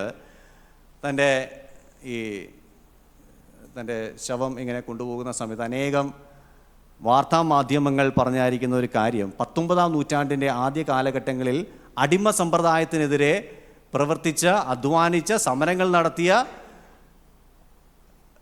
മുദ്രാവാക്യങ്ങൾ മുഴക്കിയ ഒരു വ്യക്തിയായിരുന്നു VS അച്യുതാനന്ദൻ. എന്നാൽ അടിമയ്ക്ക് സ്വാതന്ത്ര്യം ലഭിക്കുവാൻ, അതുമാത്രമല്ല അടിമയ്ക്ക് പ്രിയ സഹോദരൻ എന്നുള്ളായിരിക്കുന്ന പദവി ലഭിക്കുവാൻ യാതൊരുവിധ സമരമുറകളുടെ ആവശ്യം നമുക്കിന്നില്ല, യാതൊരുവിധ മുദ്രാവാക്യങ്ങളുടെ ആവശ്യം നമുക്കില്ല. ഇന്ന് സുവിശേഷം അത് സാധ്യമാക്കി തീർത്തിരിക്കുന്നു. അങ്ങനെ താഴേക്ക് നമ്മൾ വരുമ്പോൾ പൗലോസും ഒനേസിമോസും തമ്മിലുള്ളായിരിക്കുന്ന ബന്ധത്തിൽ പൗലോസ് പറയുന്നത്, അവൻ വിശേഷാൽ എനിക്ക് പ്രിയൻ എങ്കിലെന്നാണ്. ഒനേസിമോസ് പൗലോസിന് വളരെ പ്രിയപ്പെട്ട വ്യക്തിയാണ്. വളരെ കുറച്ച് നാളെ അവർ തമ്മിൽ താമസിച്ചിട്ടുള്ളൂ. അവർ തമ്മിലുള്ളായിരിക്കുന്ന ബന്ധം വളരെ കുറച്ച് നാളത്തെ ബന്ധമേ ഉള്ളൂ. എന്നാൽ ആ കുറച്ച് നാൾ കൊണ്ട് പൗലോസിന് ഒനേസിമോസ് വളരെ പ്രിയനായി തീർന്നു. അങ്ങനെ ആ കുറച്ച് നാൾ കൊണ്ട് പൗലോസിന് ഒനേസിമോസിന് വളരെ പ്രിയനായി തീർന്നുവെങ്കിൽ ജഡസംബന്ധമായും കർത്തൃസംബന്ധമായും നിനക്ക് എത്രയധികം. ജഡസംബന്ധമായി ഒനേസിമോസിനെ കുറിച്ച് നമ്മൾ ചിന്തിക്കുമ്പോൾ ഫിലേമോൻ്റെ അടിമയായിരുന്നു. കർത്തൃസംബന്ധമായി നമ്മൾ ചിന്തിക്കുകയാണെങ്കിൽ ഇന്ന് പ്രിയ സഹോദരനായി മാറിയിരിക്കുകയാണ്. പ്രിയമുള്ളവരെ, അതാണ് മാറ്റിമറിക്കുന്ന സുവിശേഷം എന്ന് പറയുന്നത്. ജീവിതത്തെ മാറ്റിമറിക്കുന്ന സുവിശേഷം. ആ സുവിശേഷമാണ് നമ്മൾ വിശ്വസിക്കുന്നത്. ദൈവം നമുക്ക് നൽകിയിരിക്കുന്നത് എന്നോർത്ത് നമുക്ക് ദൈവത്തെ സ്തുതിക്കാം. 17-ാമത്തെ വാക്യത്തിലേക്ക് വരുമ്പോൾ പൗലോസ് അവിടെ ആരംഭിക്കുന്നത് ആകയാൽ എന്നുള്ളതായിരിക്കുന്ന വാക്കോടുകൂടെയാണ്. ആകയാൽ, അതായത് 16-ാമത്തെ വാക്യം വരെ പറഞ്ഞതായിരിക്കുന്ന സകല കാര്യങ്ങളും കണക്കിലെടുത്തുകൊണ്ട് താൻ ഒരു തീരുമാനത്തിലേക്ക് വരണം. എന്താണ് ആ തീരുമാനം എന്ന് ചോദിച്ചാൽ, ഫിലേമോനും ഒനേസിമോസും തമ്മിലുള്ളതായിരിക്കുന്ന ബന്ധം പുനഃസ്ഥാപിക്കണം. പുനഃസ്ഥാപിക്കുക എന്ന് പറയുമ്പോൾ, മുൻപ് ഫിലേമോനും ഒനേസിമോസും തമ്മിലുള്ളതായിരിക്കുന്ന ബന്ധം ഒരു യജമാനൻ അടിമ ബന്ധമായിരുന്നു. എന്നാൽ പൗലോസ് ഇവിടെ പറയുന്നത് അവനെ ഒരു കൂട്ടാളിയായി, പൗലോസിനെ എങ്ങനെയാണോ ഫിലേമോൻ കാണുന്നത് അതേപോലെ തന്നെ, അതേ മനോഭാവത്തോടു കൂടെ തന്നെ, അതേ ബന്ധത്തിൽ തന്നെ ഒനേസിമോസിനെയും ചേർത്ത് കൊള്ളണം എന്നുള്ളതായിരിക്കുന്ന ഒരു താല്പര്യമാണ് അവിടെ പൗലോസ് പറയുന്നത്.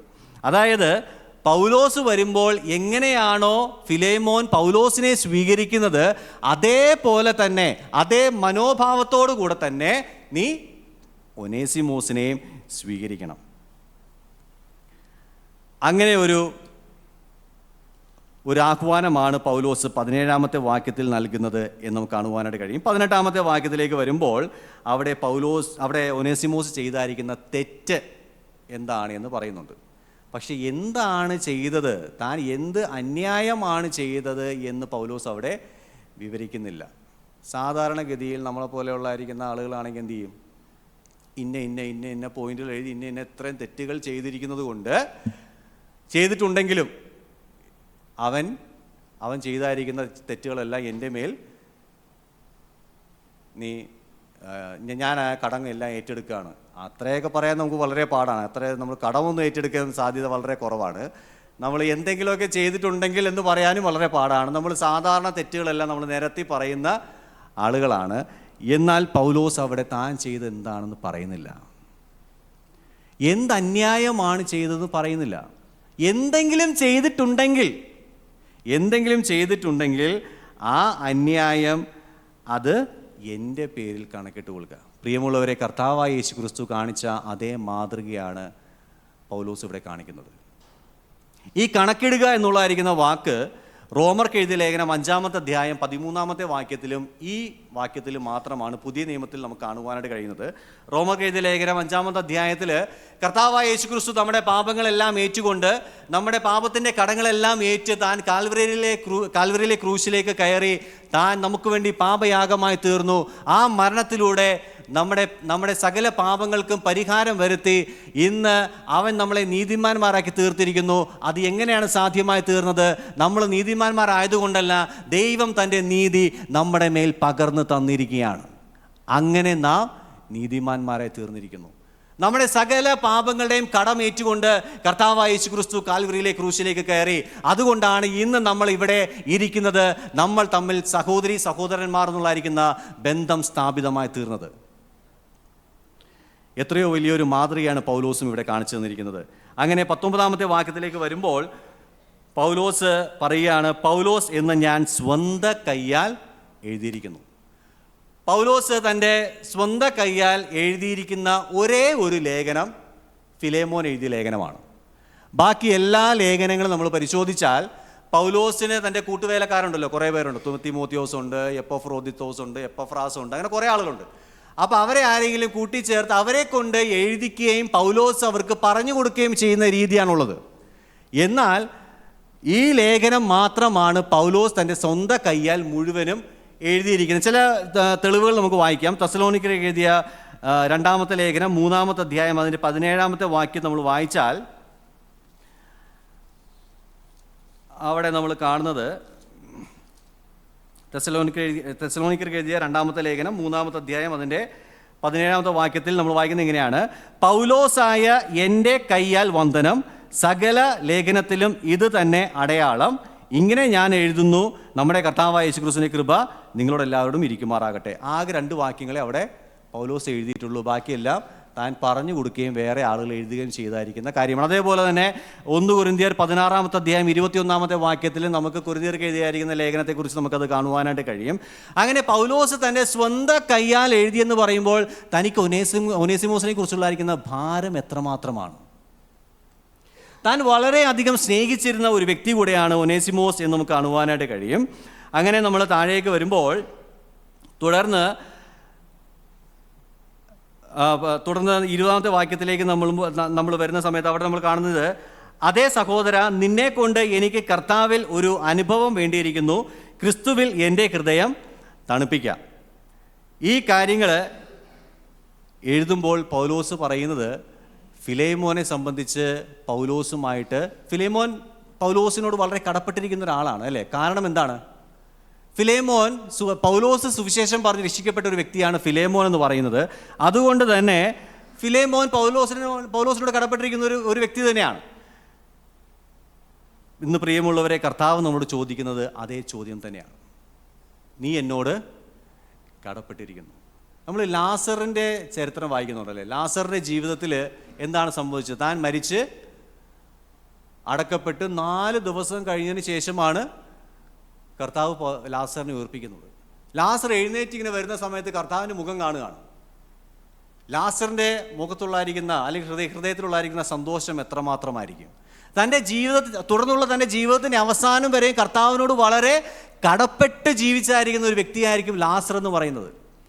പ്രിയമുള്ളവരെ, ലാസറിനേക്കാളും അനുഗ്രഹിക്കപ്പെട്ട പദവിയിലാണ് നാം. ലാസർ സ്വർഗത്തിൽ പോയി കാണുമെന്നുള്ള എന്ന കാര്യത്തിൽ സംശയമൊന്നുമില്ല. എങ്കിലും നമ്മളെ സംബന്ധിച്ച് നമ്മൾ ചിന്തിക്കുമ്പോൾ നിത്യ ന്യായവിധിക്ക് അർഹരായിരുന്ന നമ്മളെ, നിത്യമായിരിക്കുന്ന മരണത്തിന് മാത്രം യോഗ്യരായിരുന്ന നമ്മളെ ഇന്ന് കർത്താവ് വീണ്ടെടുത്തിരിക്കുന്നു. അതുകൊണ്ട് നാം കർത്താവിനായി പൂർണ്ണമായിട്ടും കടപ്പെട്ടിരിക്കുന്ന വ്യക്തികളാണ്. നമ്മളെ തന്നെ പൂർണ്ണമായി കർത്താവിന് സമർപ്പിച്ചുകൊണ്ട് നമ്മുടെ ജീവിതങ്ങൾ മുന്നോട്ട് കൊണ്ടുപോകാം. തുടർന്ന് നമ്മൾ വായിക്കുന്നത് കർത്താവിൽ ഒരു അനുഭവം. അതുകൊണ്ട് തന്നെ, അതായത് നീ എന്നോട് കടപ്പെട്ടിരിക്കുന്നത് കൊണ്ട് തന്നെ എനിക്കൊരു അനുഭവം നിന്നിൽ നിന്ന് വേണ്ടിയിരിക്കുന്നു. എന്താണ് അനുഭവം? അനുഭവം എന്ന വാക്കിൻ്റെ അർത്ഥം പ്രയോജനം എന്നാണ്. നിന്നിൽ നിന്ന് എനിക്ക് ഒരു പ്രയോജനം ആവശ്യമായിട്ട് വന്നിരിക്കുന്നു. അതായത് നീ എൻ്റെ ഹൃദയത്തെ തണുപ്പിക്കാം. എങ്ങനെയാണ് തണുപ്പിക്കാൻ സാധ്യമായി തീരുന്നത്? ഒനേസിമോസിനെ 2 കൈയാൽ നീ സ്വീകരിക്കുക.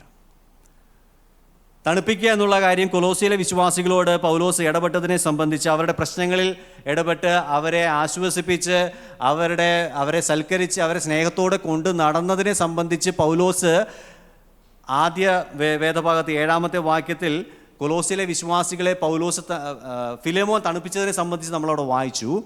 ഇവിടെ പൗലോസ് ആവശ്യപ്പെടുകയാണ്, നീ എൻ്റെ ഹൃദയത്തെയും തണുപ്പിക്കുക. നീ ഒരു കാരണവശാലും എൻ്റെ ഈ ആവശ്യത്തെ തള്ളിക്കളയരുത് എന്നുള്ളതായിരിക്കുന്ന ഒരു ആവശ്യമാണ് പൗലോസ് അവിടെ വയ്ക്കുന്നത്. 21-ാമത്തെ വാക്യത്തിലേക്ക് വരുമ്പോൾ പൗലോസിൻ്റെ ഒരു പ്രതീക്ഷ നമുക്കവിടെ കാണുവാനായിട്ട് കഴിയും. എന്താണ് പൗലോസിൻ്റെ പ്രതീക്ഷ? പൗലോസ് പ്രതീക്ഷിക്കുന്നത്, ഞാൻ ഈ പറഞ്ഞ കാര്യം നീ അനുസരിക്കും എന്നത് എനിക്ക് വളരെ ഉറപ്പുള്ള ഒരു കാര്യമാണ്. എനിക്കതിൽ നിശ്ചയമുണ്ട്. ഞാൻ പറയുന്നതിലും അധികം നീ ചെയ്യും എന്ന് എനിക്കറിയാം. അവർ തമ്മിലുള്ളായിരിക്കുന്ന ബന്ധം അതാണ്. പൗലോസ് ഒരു കാര്യം പറഞ്ഞാൽ അത് നിഷേധിക്കുവാനായിട്ട് ഫിലേമോന് ഒരിക്കലും സാധിക്കുകയില്ല. അങ്ങനെ ഒരു ബന്ധമുള്ളതായിരിക്കുന്ന 2 വ്യക്തികളാണ് പൗലോസും ഫിലേമോനും എന്ന് പറയുന്നത്. പ്രിയമുള്ളവരെ, വാസ്തവത്തിൽ ഇതാണ് മാറ്റിമറിക്കുന്ന സുവിശേഷം എന്ന് പറയുന്നത്. ഒനേസിമോസ് ലഭിച്ചായിരിക്കുന്ന അനുഗ്രഹങ്ങൾ, ഒനേസിമോസും പൗലോസ് തമ്മിലായിരിക്കുന്ന ബന്ധത്തിൽ അവരുടെ ബന്ധം അത് എത്രയോ മനോഹരമായി തീർന്നു. നമ്മൾ അനേകം കാര്യങ്ങൾ കണ്ടുവല്ലേ? അവൻ ഒരു പ്രയോജനവും ഇല്ലാത്തവനായിരുന്നു. എന്നാൽ ഒനേസിമോസ് ഇന്ന് പൗലോസിനും ഫിലേമോനും പ്രയോജനമുള്ളവനായി മാറിയിരിക്കുന്നു. അവൻ പ്രിയ സഹോദരനായി മാറിയിരിക്കുന്നു. അവൻ പ്രാണപ്രിയനായി മാറിയിരിക്കുന്നു. അതുമാത്രമല്ല, എന്താണ് ഒനേസിമോസ് ലഭിച്ചായിരിക്കുന്ന അനുഗ്രഹം? ഫിലേമോനും ഒനേസിമോസും തമ്മിലുള്ളായിരിക്കുന്ന ബന്ധം പുനഃസ്ഥാപിക്കപ്പെട്ടത് യജമാനനും അടിമയുമായിട്ടല്ല, പ്രിയ സഹോദരങ്ങളായിട്ട് അവരുടെ ബന്ധം പുനഃസ്ഥാപിക്കപ്പെട്ടു. അതാണ് മാറ്റിമറിക്കുന്ന സുവിശേഷം. മൂന്നാമതായിട്ട് വേഗത്തിൽ ഒരു കാര്യം കൂടെ പറഞ്ഞ് ഞാൻ അവസാനിപ്പിക്കാം. അവസാനത്തെ 22, 23, 24, 25 വാക്യങ്ങളെ ആസ്പദമാക്കിയിട്ട് ഞാൻ പറയാൻ ആഗ്രഹിക്കുന്ന സുവിശേഷം പുതിയ സമൂഹത്തെ സൃഷ്ടിക്കുന്നു എന്നതാണ്. സുവിശേഷം പുതിയ സമൂഹത്തെ സൃഷ്ടിക്കുന്നു. Gospel creates new community. ഇവിടെ 22-ാമത്തെ വാക്യം പൗലോസിൻ്റെ ഒരു പ്രാർത്ഥനയാണ്. പൗലോസ് കാരാഗൃഹത്തിൽ കഴിയുകയാണെങ്കിലും തൻ്റെ പ്രാർത്ഥന എന്ന് പറയുന്നത് താൻ പുറത്തിറങ്ങിയതിന് ശേഷം പഴയ പോലെ സുവിശേഷ പ്രവർത്തനങ്ങളിൽ തൻ്റെ വേലയിൽ വ്യാപൃതനാകണം എന്നുള്ളതാണ് പൗലോസിൻ്റെ താല്പര്യം. എന്നാൽ പൗലോസ് അവിടെ ഒരു കാര്യം പറയുന്നുണ്ട്, ഞാൻ അങ്ങനെ വരുമ്പോൾ നിങ്ങൾ എനിക്ക് വേണ്ടി പാർപ്പിടം ഒരുക്കിക്കൊള്ളുക. അപ്പോൾ നമ്മൾ സ്വാഭാവികമായിട്ട് ചിന്തിക്കും, ഇത്രയും വലിയ അടുപ്പമുള്ള ആളുകൾ, പ്രിയ സഹോദരർ എന്ന് പറയുന്നു, ഞാൻ പറയുന്ന ഒരു കാര്യം നീ അനുസരിക്കാതിരിക്കുകയില്ല എന്ന് പറയുന്നു, ഇത്രമാത്രം അടുപ്പമുള്ളതായിരിക്കുന്ന ഈ വ്യക്തിക്ക് ഫിലേമോൻ്റെ വീട്ടിൽ പോയി താമസിച്ചൂടെ? ഇല്ലേ? എന്നാൽ പൗലോസ് അങ്ങനെയല്ല തീരുമാനം. പൗലോസ് സാധാരണ ഒറ്റയ്ക്ക് അങ്ങനെ അധികം യാത്ര ചെയ്യുന്ന ഒരാളല്ല. പൗലോസിൻ്റെ കൂടെ കുറേ കൂട്ടുവേലക്കാരുണ്ടാകും. അങ്ങനെ പൗലോസിൻ്റെ കൂടെ ഉള്ളതായിരിക്കുന്ന ആളുകളെയാണ് നമ്മൾ താഴേക്ക് പരിചയപ്പെടുന്നത്. ഈ ആളുകളെല്ലാം കൂടെ ചെന്ന് ഫിലേമോൻ്റെ വീട്ടിൽ താമസിച്ചാൽ ഫിലേമോന് ചിലപ്പോൾ ബുദ്ധിമുട്ടുണ്ടാകാൻ സാധ്യതയുണ്ട്. അതുകൊണ്ട് നീ എനിക്ക് വേണ്ടി ഒരു പാർപ്പിടം ഒരുക്കണം, ഞങ്ങൾ അവിടെ താമസിച്ചു കൊള്ളാം എന്ന് പറഞ്ഞതിന് ശേഷം തൻ്റെ കൂടെ ഉള്ളതായിരിക്കുന്ന മറ്റ് വ്യക്തികളെക്കുറിച്ചാണ് നമ്മൾ 22-23 വാക്യങ്ങളിൽ കാണുന്നത്. അവിടെ നമ്മൾ ആദ്യം കാണുന്നത് എപ്പഫ്രാസാണ്. എപ്പഫ്രാസ് പൗലോസിൻ്റെ കൂടെ ഇന്ന് സഹബദ്ധനായി കാരാഗൃഹത്തിൽ കഴിയുകയാണ്. എപ്പഫ്രാസ് കൊലോസ്യയിലെ സഭയിലെ നേതൃത്വത്തിലുണ്ടായിരുന്ന മറ്റൊരു വ്യക്തിയായിരുന്നു. എപ്പഫ്രാസ് ആണ് കൊലോസ്യയിലെ വിശ്വാസികളുടെ പ്രശ്നങ്ങൾ കാരാഗൃഹത്തിൽ കിടന്ന് പൗലോസിനോട് ചെന്ന് പറയുകയും കൊലോസ്യ ലേഖനം എഴുതാൻ കാരണമായി തീർന്നത് എപ്പഫ്രാസ് പൗലോസിനോട് പറഞ്ഞായിരിക്കുന്ന ഈ പ്രശ്നങ്ങൾ കൊണ്ടാണ്. അങ്ങനെയാണ് പൗലോസ് കൊലോസ്യർക്ക് എഴുതിയ ലേഖനം എഴുതുന്നത്. അങ്ങനെ എപ്പഫ്രാസ് തമ്മിലുള്ളായിരിക്കുന്ന ബന്ധത്തെക്കുറിച്ച് അവിടെ പറയുന്നു. അതുമാത്രമല്ല തൻ്റെ കൂട്ടുവേലക്കാരായ മർക്കോസ് എന്ന് പറയുന്നത് പൗലോസിനേക്കാളും മുൻപേ സുവിശേഷം വിശ്വസിച്ച് രക്ഷിക്കപ്പെട്ട മറ്റൊരു വ്യക്തിയാണ്. അതുമാത്രമല്ല പിന്നീട് നമ്മൾ കാണുന്നത് ലൂക്കോസിനെ കാണുന്നു. ലൂക്കോസ് ത്രോവാസ് എന്ന് പറയുന്ന സ്ഥലത്ത് നിന്ന് രക്ഷിക്കപ്പെട്ട പൗലോസിനോട് കൂടെ വേലയ്ക്ക് കൂടിയതായിരിക്കുന്ന വ്യക്തിയാണ്. പിന്നീട് നമ്മൾ കാണുന്നത് അരിസ്തർക്കോസ് എന്ന് പറയുന്ന മറ്റൊരു വ്യക്തി, താൻ തെസലോനിക്ക എന്ന് പറയുന്ന സ്ഥലത്ത് നിന്ന് രക്ഷിക്കപ്പെട്ട് പൗലോസിനോട് കൂടെ ചേർന്നായിരിക്കുന്ന വ്യക്തിയാണ്. പിന്നീട് നമ്മൾ കാണുന്നത് ദേമാസ് എന്ന് പറയുന്ന വ്യക്തിയാണ്. ദേമാസ് മക്കദോനിയ എന്ന് പറയുന്ന സ്ഥലത്ത് നിന്ന് രക്ഷിക്കപ്പെട്ട് പൗലോസിനോട് കൂടെ ചേർന്നായിരിക്കുന്ന വ്യക്തിയാണ്. അങ്ങനെ ഇവരെല്ലാവരും കൂടെ പല സമൂഹത്തിൽ നിന്ന്, പല സംസ്കാരങ്ങളിൽ നിന്ന് ഒരുമിച്ച് ചേർന്ന് വന്ന് ഇന്ന് ഒരു സമൂഹമായി ഒരുമിച്ച് പ്രവർത്തിക്കുകയാണ്. പ്രിയമുള്ളവർ, നമ്മളും അങ്ങനെ തന്നെയല്ലേ? നമ്മളെല്ലാവരും ഒരേ സമൂഹത്തിൽ നിന്നോ ഒരേ സംസ്കാരത്തിൽ നിന്നോ ഒരേ ജീവിത രീതിയിൽ നിന്നോ നമ്മൾ വന്നവരല്ല. എന്നാൽ ഇന്ന് നമ്മളെ എല്ലാവരെയും ക്രിസ്തുവിൽ ഒന്നാക്കി തീർത്തിരിക്കുന്നു. അതാണ് പുതിയ സമൂഹത്തെ സൃഷ്ടിക്കുന്ന സുവിശേഷം എന്ന് പറയുന്നത്. അങ്ങനെ 25-ാമത്തെ വാക്യത്തിലേക്ക് വരുമ്പോൾ, നമ്മുടെ കർത്താവായ യേശുക്രിസ്തുവിൻ്റെ കൃപ നിങ്ങളുടെ ആത്മാവോടുകൂടെ ഇരിക്കുമാറാകട്ടെ. പൗലോസ് പറഞ്ഞായിരിക്കുന്ന ഈ കാര്യങ്ങളെല്ലാം ചെയ്യുവാൻ ആത്യന്തികമായിട്ട് കൃപ ആവശ്യമാണ്.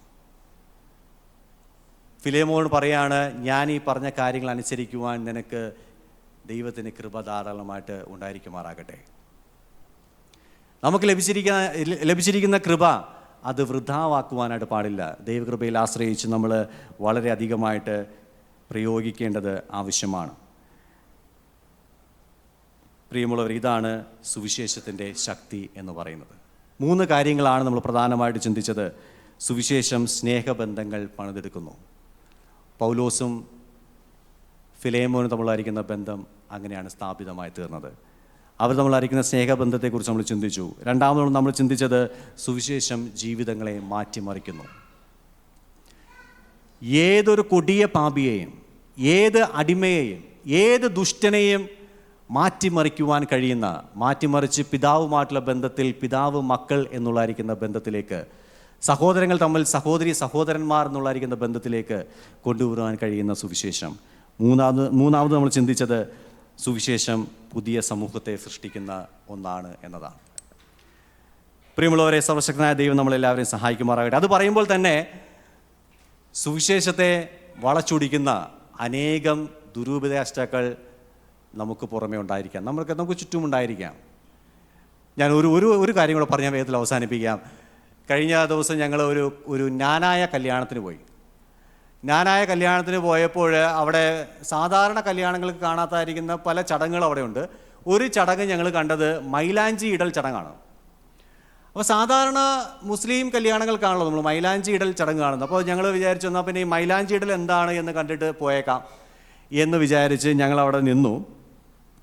അപ്പോൾ ഈ പെണ്ണിനെ കൊണ്ട് സ്റ്റേജിൽ ഇരുത്തുന്നു, പിന്നെ അവരുടെ ബന്ധുക്കളൊക്കെ സ്റ്റേജിൽ വരുന്നു, മൈലാഞ്ചി ഇടാനുള്ള ആൾ വരുന്നു, മൈലാഞ്ചി ഇട്ട് തുടങ്ങുന്നു. ഇട്ടുകൊണ്ടിരിക്കുന്ന സമയത്ത് ഇത് MC ചെയ്യുന്ന ഒരാളുണ്ട്.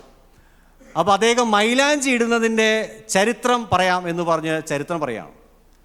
അപ്പോൾ മൈലാഞ്ചി ഇടുന്നതിൻ്റെ ചരിത്രം ഇതാണ്: ആദാം പാപം ചെയ്തതുകൊണ്ട് അതിനുശേഷം ജനിക്കുന്ന എല്ലാ വ്യക്തികളും ജന്മപാപികളായിട്ടാണ് ജനിക്കുന്നത്. ശരിയാണ് അല്ലേ? നമ്മളെല്ലാവരും ജന്മന നമ്മൾ പാപികളാണ്.